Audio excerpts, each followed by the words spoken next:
आपका फिर से स्वागत है आपके YouTube चैनल में, जिसको आप YouTube पर जा कर के maths class by Tiwari ji JEE sir डाल करके सर्च कर सकते हो। वहाँ पर हमारे सारे वीडियो खुल के आ जाएंगे और वीडियो देखने के बाद या YouTube चैनल खोलने के जस्ट पहले आप चैनल को लाइक और सब्सक्राइब जरूर कर लेना, जिससे भविष्य में जो भी वीडियो अपलोड करूँ आपको उसका नोटिफिकेशन मिल जाए।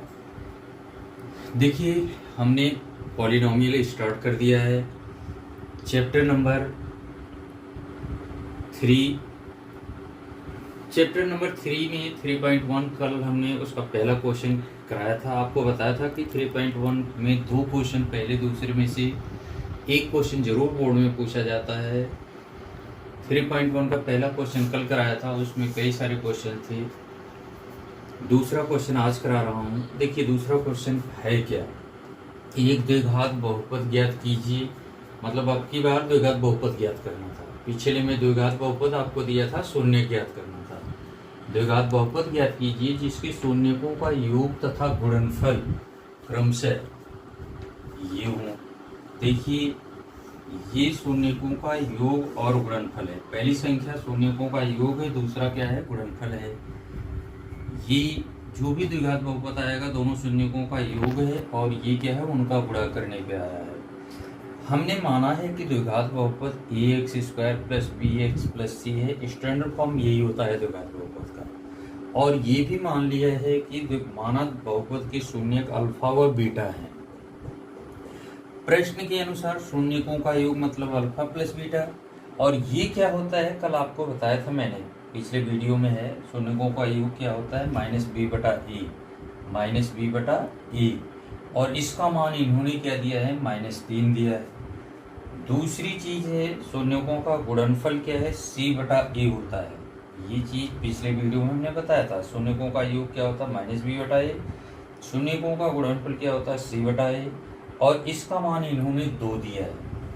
अब यहाँ पर बेटो ये काम कर लेना कि इसके नीचे a है और इसके भी नीचे a है, तो हर इन दोनों के बराबर है, तो इन दोनों के भी हर बराबर होने चाहिए। इनके हर कुछ भी नहीं है तो 1 1 आप लिख लो। आप इन चारों की तुलना कर लो। a का मान चाहे यहाँ से लो चाहे यहाँ से लो, a का मान 1 आएगा। a का मान कितना आ गया, 1। उपर्युक्त से a का मान 1 आया, चाहे यहाँ से लो चाहे यहाँ से। b का मान यहाँ से लोगे, b की जगह यहाँ पर क्या है, 3 है। इधर माइनस है, इधर माइनस, माइनस से माइनस कट गया तो b का मान आ गया 3। और c का मान क्या आ गया बेटा, 2। तो a, b और c के मान को द्विघात बहुपद में रख दो। द्विघात बहुपद हमारा क्या है, ax² + bx + c। a की जगह 1 है तो एक बार तो रख ही देना, 1 लिखा नहीं जाता लेकिन एक बार रख देना। ax² मतलब क्या है, 1x², a का मान 1 है। b का मान 3 है तो 3x + c का मान 2 है तो 2 हो गया। अब इसके बाद 1 को रिमूव कर देना, क्योंकि 1 गुणांक नहीं होता किसी का। ये क्या हो गया, x² + 3x + 2। ये हमारा उत्तर है, यही द्विघात बहुपद है। और ये और आपको बता दूं बेटो, इसको जब हल करोगे तो दो शून्यक जो आएंगे उनको जोड़ने पर -3 आएगा और गुणा करने पर 2 आएगा। दोनों ही शून्यकों को जोड़ने पर -3 आएगा, गुणा करने पर 2 आएगा। और इसका दूसरा क्वेश्चन लेते हैं, थोड़ा सा अलग है। शून्यकों का योग ये है और गुणनफल ये है। फिर वही चीज हम करेंगे। माना द्विघात बहुपद के माना द्विघात बहुपद क्या है, ax² + bx + c तथा बहुपद के शून्य के हैं अल्फा व बीटा हैं। अब शून्यकों का योग क्या होता है, -b/a। पहले क्वेश्चन की तरह शून्यकों का योग -b/a और इसका मान क्या दिया है, √2। शून्यकों का गुणनफल क्या होता है, c/a। इसका मान बेटो 1/3 दिया है। अब यहाँ पर एक चीज आपको करना पड़ेगा, शून्यकों का गुणनफल देखो ये दिया है और योग ये दिया है।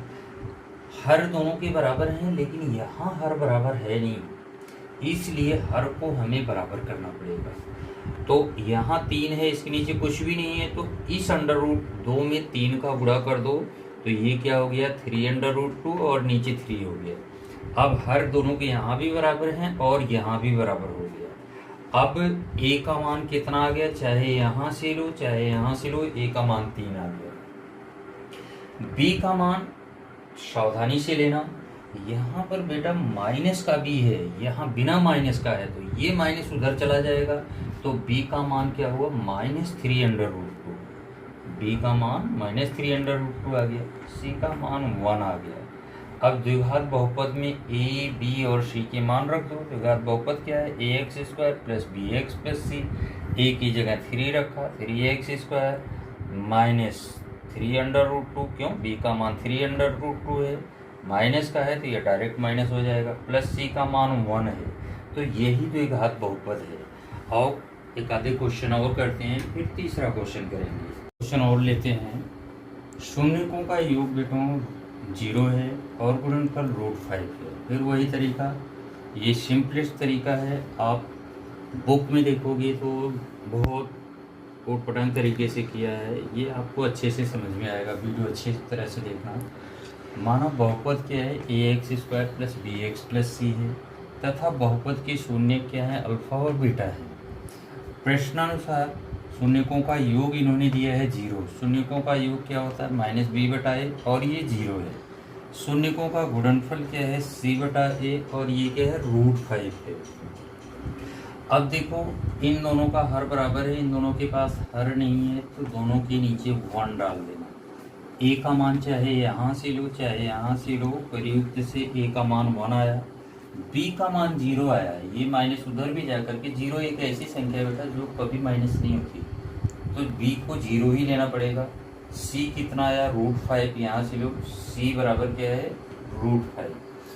अब इन a b c के मानों को द्विघात बहुपद में रख दो। द्विघात बहुपद हमारा क्या है ax² + bx + c। पहले तो a1 है तो 1 ही रख दो, नो प्रॉब्लम। 1x² + 0x + √5। देखो 0 का किसी में गुणा होता है तो खत्म हो जाता है, तो ये x² हो गया, x हट जाएगा, ये पूरा पद हट जाएगा क्योंकि 0 हो जाएगा, + √5। ये हमारा द्विघात बहुपद हुआ, इसमें बीच वाला टर्म नहीं है। अब ये एक लास्ट क्वेश्चन है, उसको भी हम करते हैं।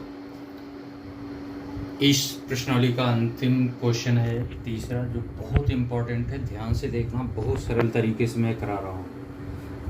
ये क्वेश्चन है, ये द्विघात बहुपद f(x), ये द्विघात बहुपद है जिसमें ये के अननोन है, इसी को ज्ञात करना है। ये द्विघात बहुपद f(x) = x² - 8x + k के शून्यकों के वर्गों का योग, इनकी शून्यकों के वर्गों का योग 46 हो तो k का मान ज्ञात कीजिए। हमने बेटो माना बहुपद की शून्य का अल्फा और बीटा है, शून्य को हमने अल्फा + बीटा माना। अब इनके वर्गों का योग, उधर देखो, इनके वर्गों का योग मतलब इसका वर्ग करो, इसका वर्ग करो, इसका वर्ग करो, इसका वर्ग करो और जोड़ो। शून्यकों के वर्गों का योग 46 है। ये हमारा पहला इक्वेशन बन गया।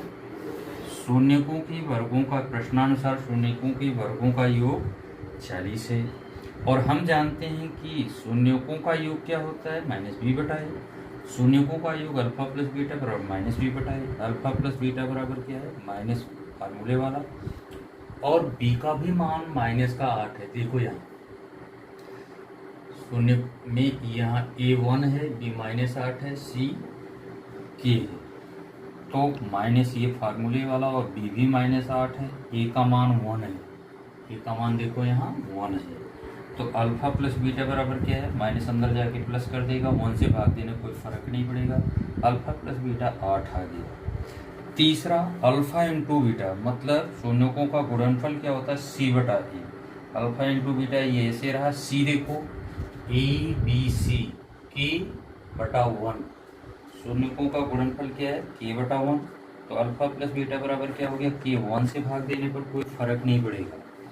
अब आ जाओ इधर, इनको सॉल्व करते हैं। देखो बेटा समीकरण 2 हमको कह रहा है कि अल्फा + बीटा 8 है, अल्फा + बीटा क्या है 8 है। समीकरण 2 देख लो, इनकी दोनों पक्षों का वर्ग कर डालो।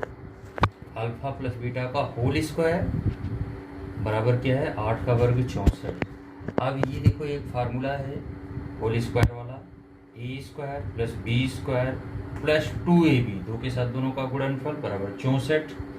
अब देखो इसकी जगह तो आप 40 रख दो, क्यों, समीकरण एक बता रहा है alpha square plus beta square 40 है, तो आप alpha square plus beta square की जगह 40 रख दो।